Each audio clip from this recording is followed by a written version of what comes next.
இன்றைய முக்கிய செய்திகள்.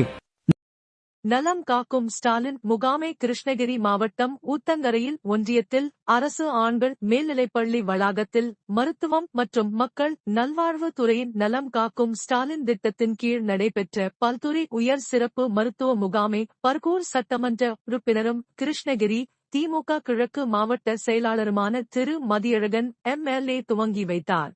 கிருஷ்ணகிரி ஓய்வூதியதாரர்கள் சங்கம் சார்பில் ஆர்ப்பாட்டம். கிருஷ்ணகிரி மாவட்ட ஆட்சியர் அலுவலகம் எதிரே நேற்று ஓய்வூதியதாரர்கள் சங்கம் சார்பில் 10 அம்ச கோரிக்கைகளை வலியுறுத்தி கவன ஈர்ப்பு ஆர்ப்பாட்டம் நடத்தப்பட்டது. இந்த ஆர்ப்பாட்டத்திற்கு மாவட்ட தலைவர் நாராயணன் தலைமை தாங்கினார். மாவட்ட செயலாளர் சுரேஷ்குமார், மாவட்டம் மகளிர் அணி செயலாளர் பேபி, நளினி உட்பட ஏராளமானோர் இதில் கலந்து கொண்டு ஓய்வூதியதாரர்களின் நியாயமான கோரிக்கைகளை அரசு ஏற்க வேண்டும் என வலியுறுத்தினர்.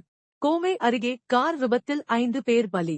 கோவை அருகே போரூர் கார் விபத்தில் பலி எண்ணிக்கை 5 ஆக உயர்ந்தது. உயிருக்கு ஆபத்தான நிலையில் கோவை அரசு மருத்துவமனையில் அனுமதிக்கப்பட்டு இருந்த பிரபாகரன் வயது 19 என்பவர் சிகிச்சை பலனின்றி உயிரிழந்தார். கோவை செட்டிப்பாளையம் அடுத்த சிறுவாணி சாலையில் அதிவேகமாகச் சென்ற கார் கட்டுப்பாட்டை இழந்து நேற்று மரத்தில் மோதியது.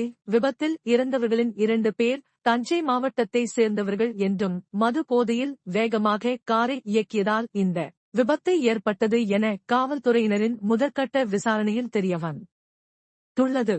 அகில இந்திய பத்திரிகையாளர்கள் சங்க கூட்டமைப்பு மற்றும் தோழமை சங்கங்கள் இணைந்து பத்திரிகையாளர் கோரிக்கையை வலியுறுத்தி கருத்தரங்கம் வருகின்ற அக்டோபர் 30, 2025 காலை 10 மணி அளவில் எழும்பூர் இக்ஸா அரங்கத்தில் நடைபெறும். இதில் தலைமை அகில இந்திய பத்திரிகையாளர் சங்க கூட்டமைப்பு ஒருங்கிணைப்பாளர் மற்றும் சமத்துவ குரல் சமத்துவ நீதி பத்திரிகை ஆசிரியர் மற்றும் சிறப்பு அழைப்பாளராக திரு தொல் திருமாவளவன் எம்பி, விடுதலை சிறுத்தைகள் கட்சி தேசிய தலைவர் மற்றும் Sky Sivakumar MCA, MPhil, Sky IAS academy and founder, தேசிய மக்கள் உரிமை கழகம், தேசிய சட்ட நீதி இயக்கம் மற்றும் பேராசிரியர் காளீஸ்வரன் பொதுச் செயலாளர் மற்றும் ஊடக மையம் மற்றும் தோழமை சங்கங்களின் தலைவர்கள் ஆகியோர் கலந்து கொண்டு கருத்தரங்கை சிறப்பிக்க உள்ளனர்.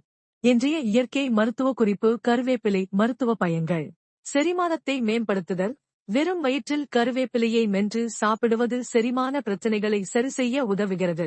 இரத்த சோகையை குறைத்தல். கருவேப்பிலையில் உள்ள இரும்புச்சத்து மற்றும் ஃபோலிக் அமிலம் இரத்த சோகையை குறைக்க உதவுகிறது. இரத்த சர்க்கரை அளவை கட்டுப்படுத்துதல். இது நீரிழிவு நோயை தடுக்கவும் கட்டுப்படுத்தவும் உதவுகிறது.